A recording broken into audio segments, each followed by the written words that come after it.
Voiture de légende, en collaboration avec Eberhard, les montres aux 4 compteurs.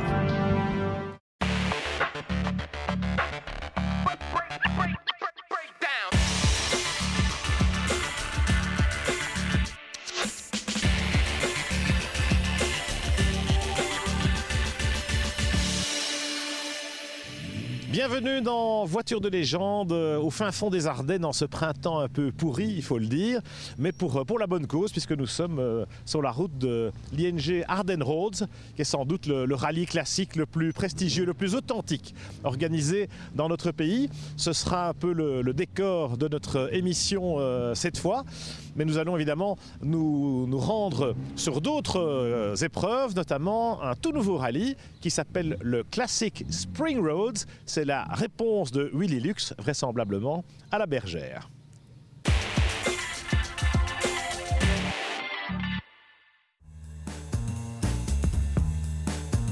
À la manière des Legend boucles de Spa, il s'agit d'une épreuve de régularité réservée aux voitures anciennes, à la différence près que celle-ci se déroule sur routes ouvertes, à des moyennes forcément en phase avec le code de la route. Autre point fort, deux organisateurs qui ont pignon sur rue, Willy Lux et Joseph Lambert. Lorsque j'ai arrêté de collaborer avec les Legend boucles de Spa, le directeur commercial de l'hôtel Verviers m'avait demandé si je ne voulais pas organiser quelque chose pour eux. Qui reliait tous leurs hôtels, mais c'est un peu complexe. Et alors avec Joseph Lambert, on a décidé de faire un nouveau rallye qui partait d'ici, qui reviendrait ici, et cela sur 2 jours. Voilà, un peu comme on est des passionnés d'organisation, on a vraiment décidé de faire ça. Au départ de l'hôtel Verviers, cadre parfait pour le quartier général d'une épreuve qui se veut assez prestigieuse, les 37 équipages engagés ont pris la direction des cantons de l'Est avant de prolonger le plaisir dans les Ardennes luxembourgeoises.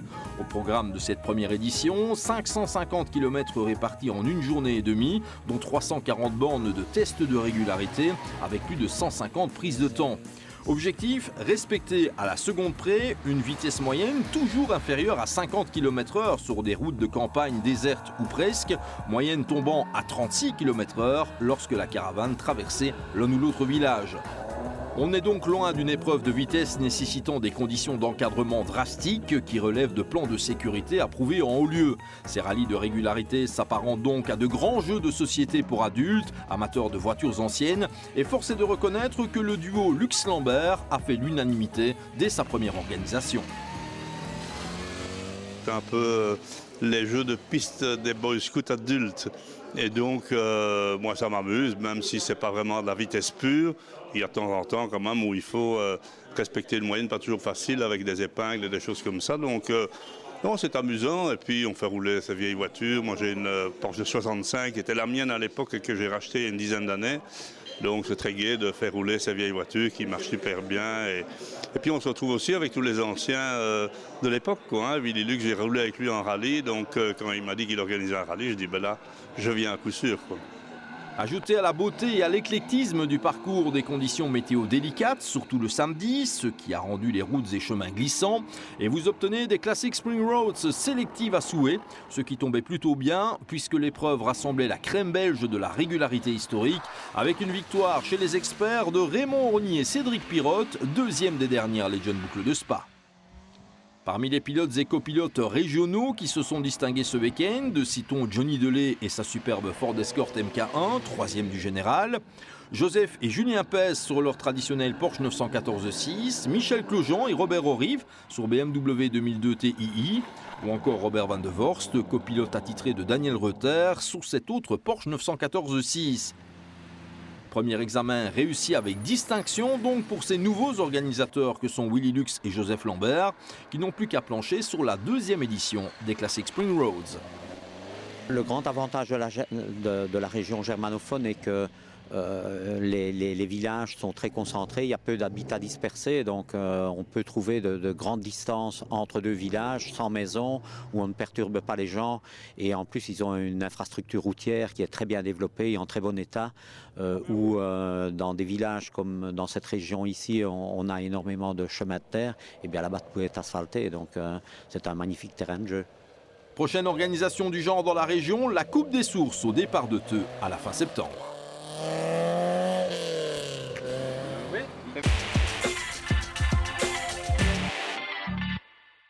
Voilà pour cette première édition du classique Spring Roads, les anti-boucles de Spa en quelque sorte.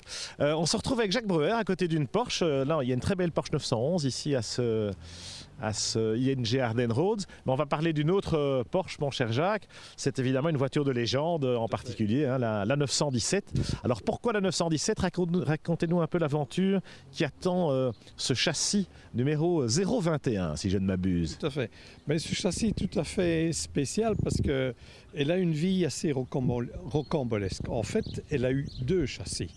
Et toute la polémique de cette voiture part de cette histoire de 2 châssis. En fait, la voiture a été accidentée aux 24 heures du Mans. David Piper la sort sous la drache.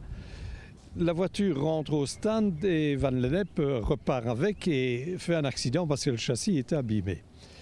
Suite à ça, l'usine décide de réparer la voiture parce qu'il y avait une course 15 jours après. Mais c'était impossible de la réparer dans le délai. Qu'est-ce qu'ils ont fait ? Ils ont pris le châssis 12 qui se trouvait dans les réserves et ils ont attribué le numéro de châssis 21 sur la 12. Et ainsi, la 21 a eu son 2e châssis. Deuxième vie en quelque sorte. Tout à fait. Alors on sait qu'il y a eu une quarantaine de 917. Elles ont toutes un pédigré évidemment. Ce sont des voitures de course absolument mythiques mais aussi rarissimes. Vous consacrez carrément un ouvrage à l'histoire de cette voiture et de ce châssis en particulier et de sa restauration. Parlez-nous de ce projet éditorial. C'est-à-dire que ce projet est parti de l'acquisition par Vincent Gay de cette 917-021 et il m'avait chargé en tant que photographe de faire le suivi de la restauration. Et de ce travail, on est parti sur l'élaboration d'un livre pour raconter l'histoire, en plus de la restauration. Donc cette histoire commence en 69 puisque la voiture est construite à cette année-là. Et puis on chemine dans toute l'histoire de cette voiture jusqu'à nos jours. Voilà. Écoutez, c'est le championnat du monde des marques dans les années 69-71 qui accueillait ces grosses voitures de sport à moteur 4,5 litres ou 5 litres. C'est l'occasion de nous plonger effectivement dans l'historique de cette 917, châssis 021. Merci Jacques.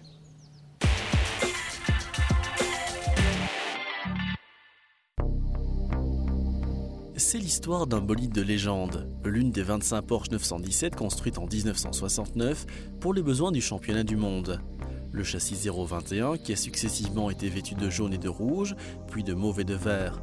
Propriété du team finlandais AAW, la Belle a achevé les 1000 km de Spa 1970 au 5e rang avant d'être victime d'un crash au Mans, de briller en intersérie, de gagner à Zandvoort et de prendre la 2e place à Kiamalmi.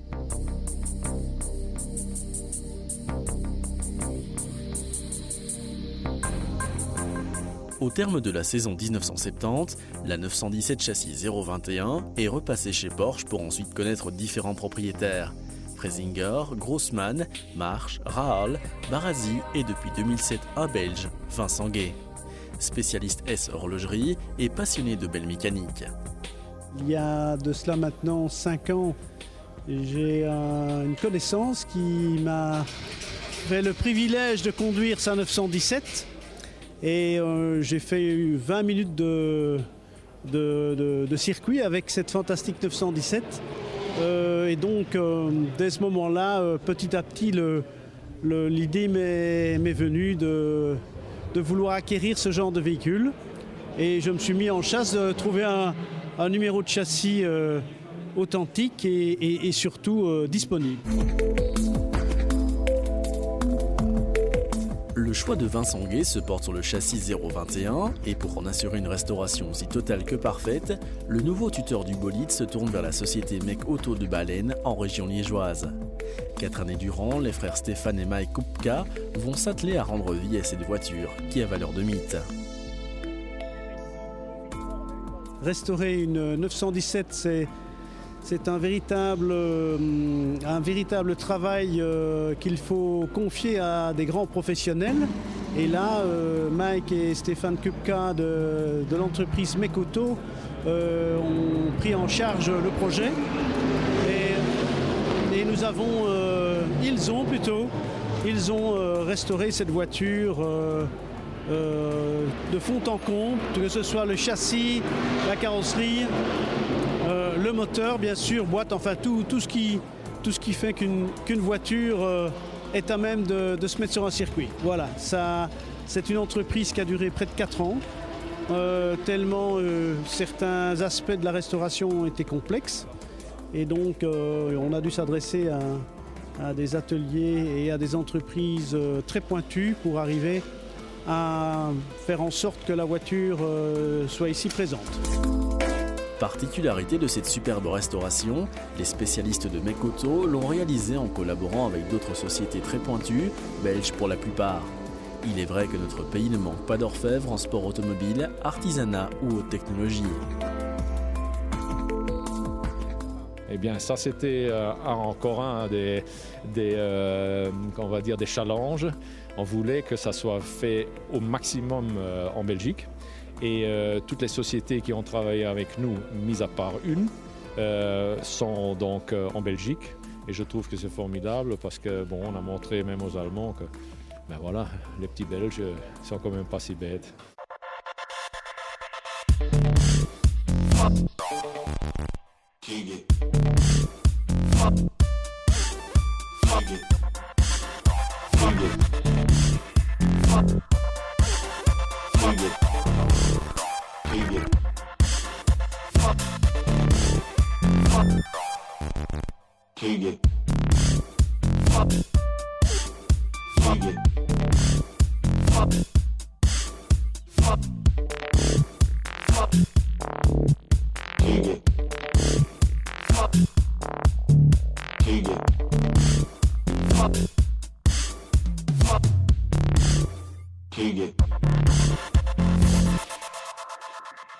Le résultat est à la hauteur des espérances de chacun, et surtout de Vincent Guay.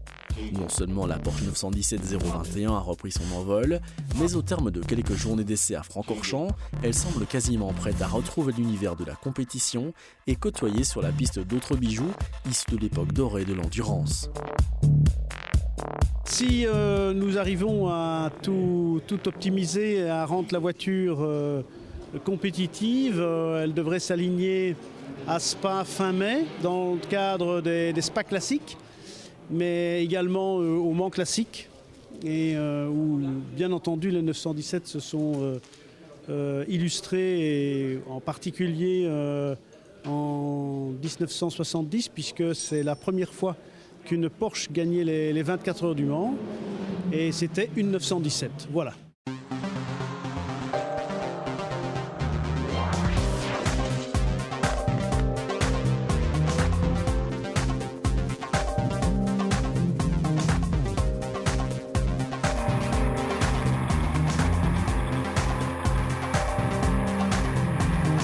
Un rendez-vous dans quelques toutes petites semaines à Francorchamps dans le cadre de Spa Classique pour la suite de l'histoire. Comme quoi, les légendes, ça ne s'arrête jamais.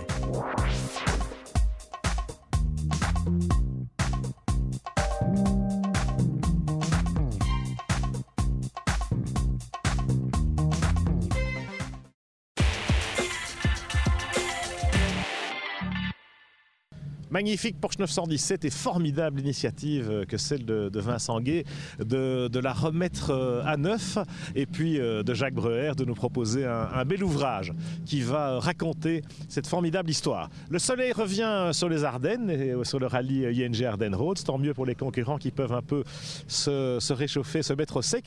Nous, on va aller au soleil carrément, direction la Costa Brava pour le Costa Brava historique, un grand classique, et de nouveau une victoire belge, les inévitables José Larrep et Joseph Lambert.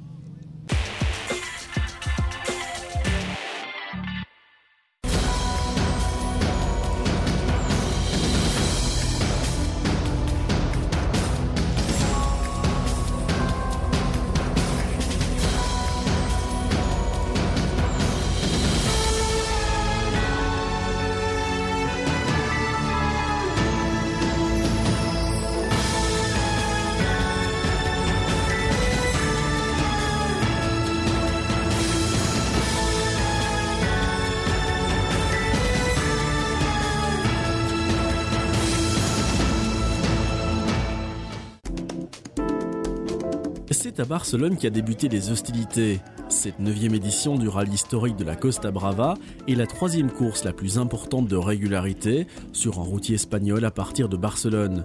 De son endroit mythique, la célèbre Plaza Marquès de Foronda, avec le magnifique spectacle de l'eau, de lumière et de musique. Barcelone et Lloret de Mar sont prêts pour le début de la plus dure édition du rallye Costa Brava historique, qui cette année est supérieur à 1400 km.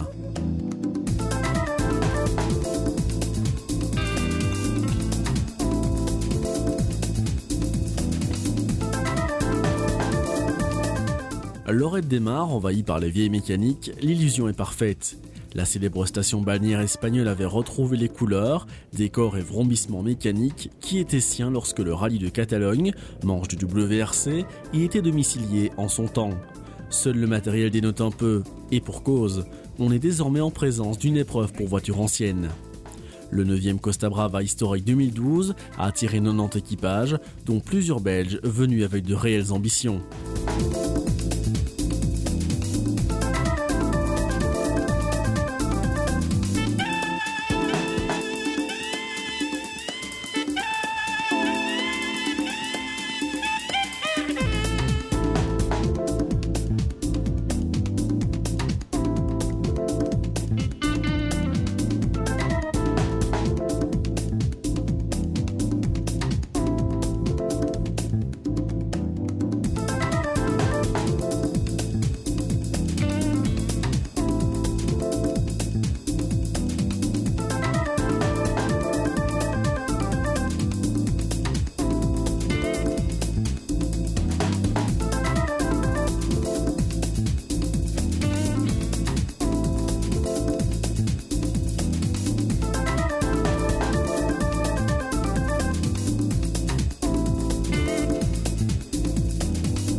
Du début d'après-midi jusqu'à ce que la sortie du Costa Brava rallye historique, les équipages vivront une rencontre passionnante pour les meilleures voitures classiques dans le monde de la régularité.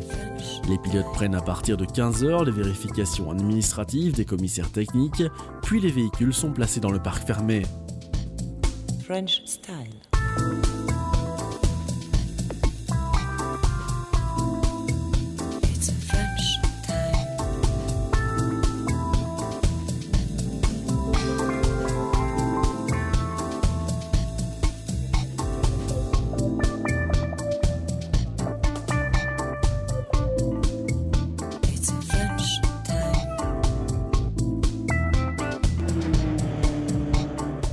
À 20h, après la sortie du podium de la place, les équipes se dirigeront vers le circuit de Catalunya, qui sera le lieu de la première étape de régularité.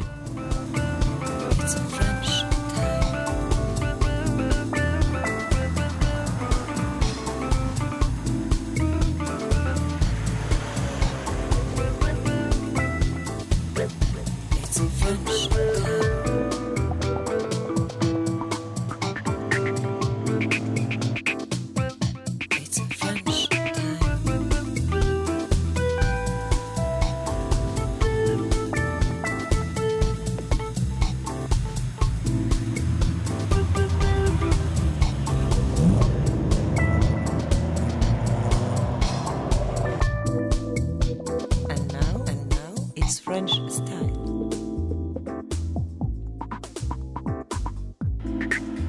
It's a French time.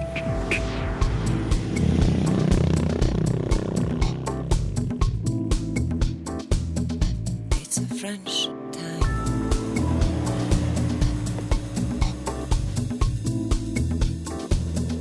It's a French time.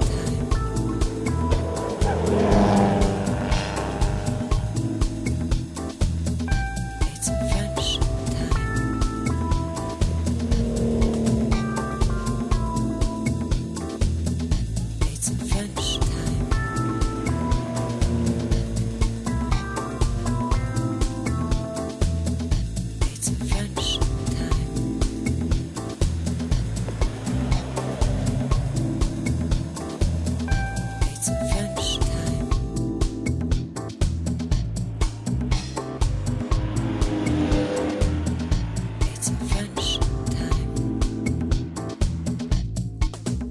faisant fi de la vitesse, un rallye de régularité se dispute sur des routes ouvertes à la circulation.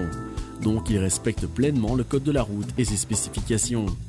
Les quelques 90 équipages plus 14 motos savent donc à quoi s'en tenir au moment d'aborder cette longue première étape comportant 5 RT et qui doit se terminer le samedi aux alentours de 2h45 du matin.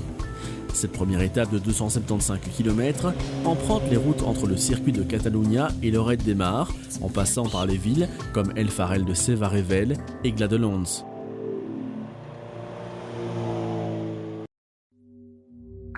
L'équipe de la Squadra Alfa Corsa, composée de Rafael Fernandez Martinez et Julien Cousin-Huarte sur l'ancien Fulvia 1600 HF de 1970, est le leader du Costa Brava historique après la première des 3 étapes constituant l'épreuve catalane, commencée à Barcelone le vendredi après-midi et qui a pris fin tard dans la nuit à Lloret de Mar, base de la concentration.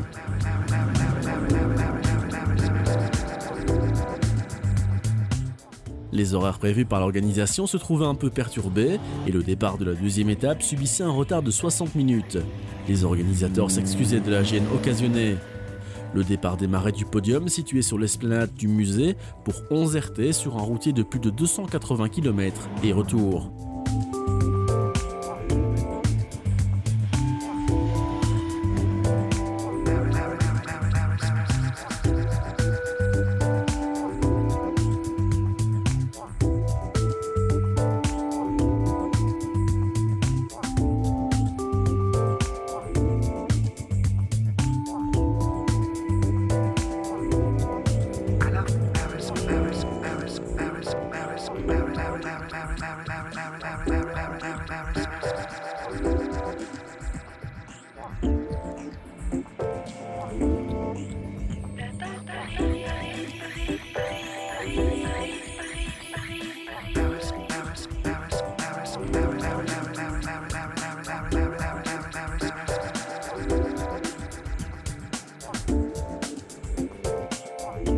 La journée du samedi est donc constituée de 13 RT, entrecoupée de 4 tronçons avec 2 service out, soit la plus longue étape du Costa Brava 2012. La distance de ce jour était de 690 sur les 1400 km du rallye pour se terminer entre minuit et 1h du matin. Heureusement, les choses se passaient bien pour toutes les voitures encore en course. L'équipage Larep Lambert sur Opel Ascona prenait la tête du Costa Brava Rallye historique après la TR10 avec 51,7 points devant Roura Massax sur Fiat 131 Abarth et de Holvoet Van Overskelde avec leur Toyota Celica 1600 GT complétaient le podium avec seulement 0,8 points et 1,1 point de retard de pénalisation.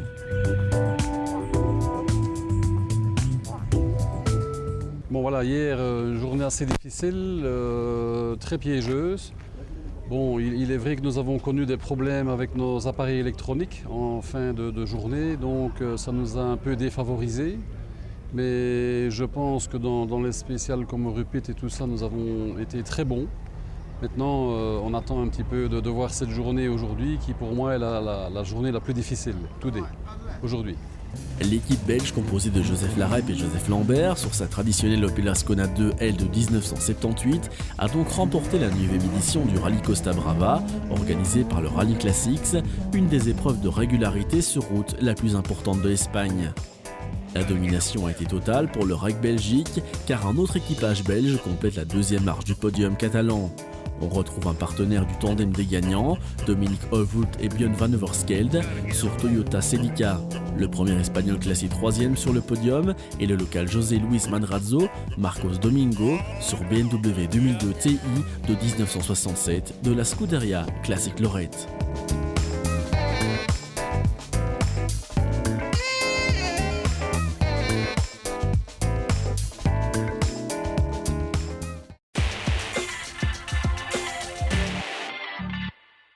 Voilà pour cette émission Voiture de légende depuis les ING Ardennes Roads avec un plateau de folie véritablement comme chaque année pour ce grand classique. L'agenda du mois est particulièrement chargé, hein, c'est la rentrée en circuit. Regardez cette magnifique Lancia. Eh bien Lancia, c'est la marque qui sera mise à l'honneur cette année lors du meeting Spa Italia, ce dernier week-end d'avril, c'est samedi et dimanche. Et puis le mois de mai, tous les grands classiques. Il y a le Grand Prix de Monaco historique d'abord, le deuxième week-end de mai.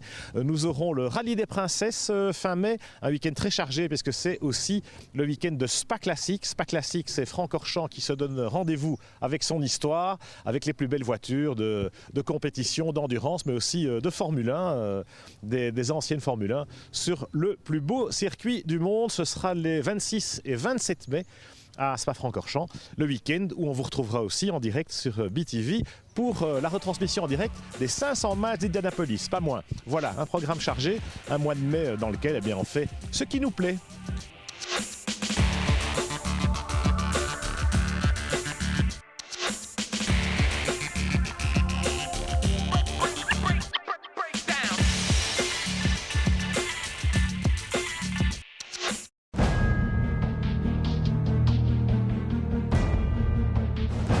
Voiture de légende, en collaboration avec Eberhard, les montres aux 4 compteurs.